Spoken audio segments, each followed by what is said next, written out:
Hi friends. West బెంగాల్‌లో మమతా బెనర్జీ అక్రమ వలసదారులను కాపాడుకునేందుకు ఎంత ప్రయత్నాలైనా చేస్తున్నట్టు మనకు స్పష్టంగా అర్థమవుతోంది. తాజాగా సుప్రీంకోర్టు మమతా బెనర్జీ ప్రభుత్వానికి వ్యతిరేకంగా ఒక కీలక తీర్పును వెలువరించింది. అదేమిటంటే ప్రస్తుతం ఆ రాష్ట్రంలో ఎస్ఐఆర్ ప్రక్రియ జరుగుతోంది. ఈ ప్రక్రియను ఎన్నికల కమిషన్ పూర్తి రాజ్యాంగబద్ధ హోదాతో నిర్వహిస్తోంది. దీనికి రాష్ట్ర ప్రభుత్వం పూర్తిగా సహకారం అందించాల్సిన అవసరం ఉంటుంది. జస్ట్ వెస్ట్ బెంగాల్‌లో మాత్రమే కాదు, యావత్ దేశవ్యాప్తంగా ఈ ప్రక్రియ జరుగుతోంది కాబట్టి అన్ని రాష్ట్రాల్లో లేని సమస్యలన్నీ ఒక్క వెస్ట్ బెంగాల్‌లోనే వస్తూ ఉన్నాయి. అది ఎందుకు అంటే ఆ రాష్ట్రంలోనే బంగ్లాదేశ్ నుంచి అక్రమంగా వచ్చిన వాళ్ళు చాలా ఎక్కువగా నివాసం ఉంటూ ఉన్నారు.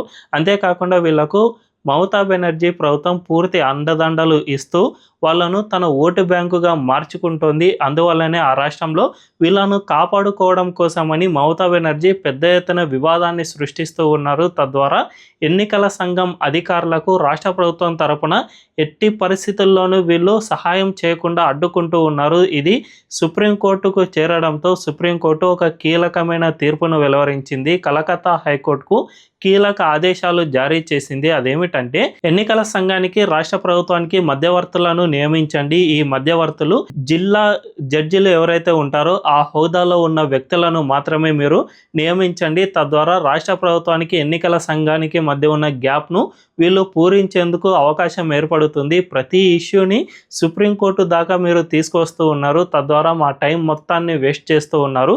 ప్రతి చిన్న ఇష్యూని కూడా మేము మైక్రో లెవెల్లో వెళ్ళి అధ్యయనం చేయలేము కాబట్టి ఈ జిల్లా జడ్జి స్థాయిలో ఎవరైతే కమిటీలు ఉంటారో ఈ కమిటీనే మొత్తం ఫిర్యాదులను పరిశీలన చేస్తుంది అనే విధంగా సుప్రీంకోర్టు స్పష్టమైన ఆదేశాలు ఇచ్చింది. అంతేకాకుండా జనరల్గా ఎప్పుడైనా కానీ ప్రభుత్వం చిన్న చిన్న ఇష్యూస్ లేవనెత్తినా కూడా అవి గ్రౌండ్ లెవెల్లోనే పూర్తిగా సమస్య అనేది పరిష్కారం అవుతుంది. కానీ మమతా బెనర్జీ ఈ సమస్యను పరిష్కారం చేయకుండా పూర్తిగా జటిలం చేసేస్తూ ఉన్నారు. చిన్న ఇష్యూను కూడా పెద్ద ఇష్యూగా మార్చేస్తూ మొత్తం ఎస్ఐఆర్ ప్రక్రియనే అడ్డుకునేందుకు ఆమె ప్రయత్నాలు చేస్తూ ఉండగా సుప్రీంకోర్టు తీవ్రంగా ఆక్షేపించింది. మీరు ఇంత చిన్న ఇష్యూని ఇంత పెద్ద వివాదంగా చేయడానికి ఎందుకు ఈ విధంగా చేస్తూ ఉన్నారు? మీకు ఏదో దురుద్దేశం ఉంది అనే విధంగా మమతా బెనర్జీ ప్రభుత్వాన్ని తీవ్రంగా ఆక్షేపించింది. తద్వారా ఆమె ప్రభుత్వానికి పెద్ద షాకే ఇచ్చినట్లు మనం చెప్పుకోవాలి. నిజానికి వెస్ట్ బెంగాల్లో మాత్రమే కాదు, యావత్ దేశవ్యాప్తంగా ఈ ఎస్ఐఆర్ ప్రక్రియ అనేది జరుగుతూనే ఉంది. ఎక్కడా కూడా ఇంతగా సమస్య రావలేదు. కానీ వెస్ట్ బెంగాల్లోనే ఎందుకు ఈ విధంగా జరుగుతుంది అంటే నిజానికి ఈ ప్రక్రియను మనం కొన్ని దశాబ్దాలు ముందుగా తీసుకువెళితే అక్కడ ఎక్కువగా కమ్యూనిస్టులు పెద్ద ఎత్తున ఆ రాష్ట్రాన్ని దాదాపు 30 సంవత్సరాలుగా పరిపాలన చేశారు. ఈ సమయంలోనే పక్కనే ఉన్న బంగ్లాదేశ్ నుంచి పెద్ద ఎత్తున అక్రమ వలసదారులను తమ రాష్ట్రానికి తీసుకువచ్చారు. జనరల్గా అక్కడ వలసలు అనేవి ఎక్కువగా ఉంటాయి. రాష్ట్ర ప్రభుత్వాలు ఈ అక్రమ వలసదారులు ఎవరైతే ఉంటారో వాళ్ళందరినీ గుర్తించి తమ సొంత దేశానికి తిప్పి పంపించాల్సిన అవసరం ఉంటుంది. అప్పుడు మాత్రమే మన దేశం చాలా క్షేమంగా ఉంటుంది. కానీ కమ్యూనిస్టులు వీళ్ళను ఇంకా ఎక్కువగా ప్రోత్సహించారు. వాళ్ళకు ఇక్కడ ఆధార్, ఓటర్ కార్డులు ఇవన్నీ కూడా వాళ్ళు తీసుకువచ్చారు. తద్వారా జస్ట్ 20,000 రూపాయలు చెల్లిస్తే చాలు వాళ్ళకు ఆధార్, ఓటర్ కార్డుతో పాటు ప్రభుత్వంలో ఉద్యోగం సైతం వస్తుంది అంటే ఆశ్చర్యం వేయక మానదు. అయితే కమ్యూనిస్టులు 2011లో అధికారాన్ని కోల్పోయారు. ఆ తర్వాత మమతా బెనర్జీ అధికారంలోకి వచ్చారు.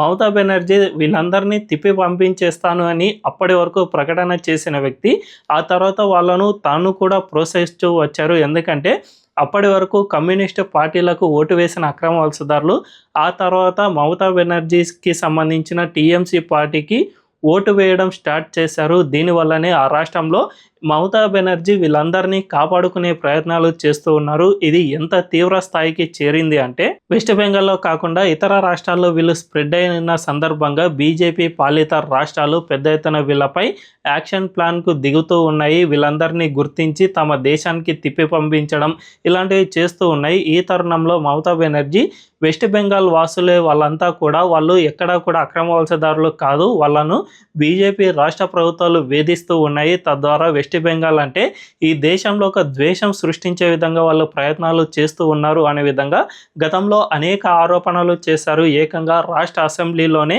ఈ ఆరోపణలు గుప్పించారు. తద్వారా యావత్ దేశవ్యాప్తంగా ఎవరైతే అక్రమ వలసదారులు ఉన్నారో వాళ్ళందరినీ కూడా కాపాడుకునే ప్రయత్నం మమతా బెనర్జీ చేస్తూ ఉన్నారు అని మనం స్పష్టంగా చెప్పుకోవాలి. జనరల్‌గా ఈ అక్రమ వలసదారుల వల్ల స్థానికంగా ఎలాంటి సమస్యలు వస్తాయి అనే విషయాలను మనం ఒక్కసారి గమనిస్తే, జనరల్‌గా వీళ్ళంతా కూడా ఒక ప్రాంతానికి వచ్చి మెల్లిగా సెటిల్ అవుతారు. ఫస్ట్ ఒక 10 మంది వలస వస్తారు. ఆ ప్రాంతంలో సెటిల్ అవుతారు. ఆ తర్వాత వీళ్ళు కొన్ని సంవత్సరాలు అంటే ఒక 1 ఇయర్ ఆర్ 2 ఇయర్స్ తర్వాత ఇంకొంతమంది వచ్చి చేరుతారు. ఈ విధంగా ఒక ప్రాంతానికి మెల్లిగా వలసలు వచ్చి చేరుతూ ఉండటంతో జస్ట్ ఒక 3 లేదా 4 సంవత్సరాల్లోనే ఈ వలసదారులు చాలా పెద్ద ఎత్తున పెరిగిపోతారు. ఆ సమయంలో ఇక స్థానికంగా ఉన్న లోకల్ పీపుల్ ఎవరైతే ఇండియన్స్ ఉంటారో వాళ్ళందరినీ కూడా అక్కడి నుంచి తరిమేస్తారు.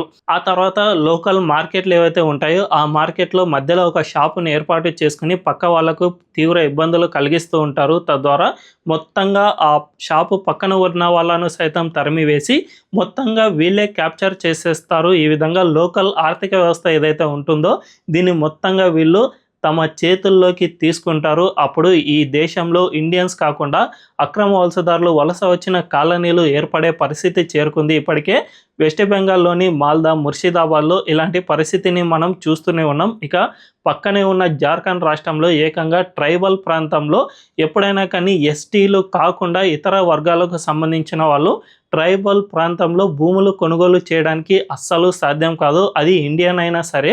కానీ ఈ అక్రమ వలసదారులు ఒక ప్లాన్ వేశారు. అదేమిటంటే ట్రైబల్ అమ్మాయిలు ఎవరైతే ఉంటారో వాళ్ళను పెళ్లి చేసుకుని అక్కడే భూములు కొనుక్కుని అక్కడే సెటిల్ అవుతూ ఉన్నారు. తద్వారా ఈ దేశంలోని భూభాగంపై ఇండియన్స్కే హక్కు లేని చోట వీళ్ళు వచ్చి స్థిర నివాసం ఏర్పాటు చేసుకుంటూ ఉన్నారంటే ఇది ఎంత దారుణమో అర్థం చేసుకోవచ్చు. అంతేకాకుండా ఇటు బెంగళూరు, గుజరాత్ ఇటువంటి రాష్ట్రాల్లో మున్సిపాలిటీ వర్కర్స్ ఎవరైతే ఉంటారో ఈ మున్సిపాలిటీ వర్కర్స్ స్థానంలో వీళ్ళే వచ్చి ఉద్యోగాలు చేసుకుంటూ ఉన్నారు. ఈ విధంగా మొత్తం మన ఆర్థిక వ్యవస్థను వీళ్ళు క్యాప్చర్ చేసేసుకుని వాళ్ళ చేతుల్లోకి తీసేసుకుంటూ ఉన్నారు. ఇది డెమోగ్రాఫిక్ చేంజ్గా మారి భారతదేశ భద్రతకే పెను సవాల్గా మారే అవకాశం ఏర్పడుతుంది అని గతంలో కలకత్తా హైకోర్టుతో పాటు సుప్రీంకోర్టు చాలాసార్లు ఆక్షేపణ వ్యక్తం చేసింది.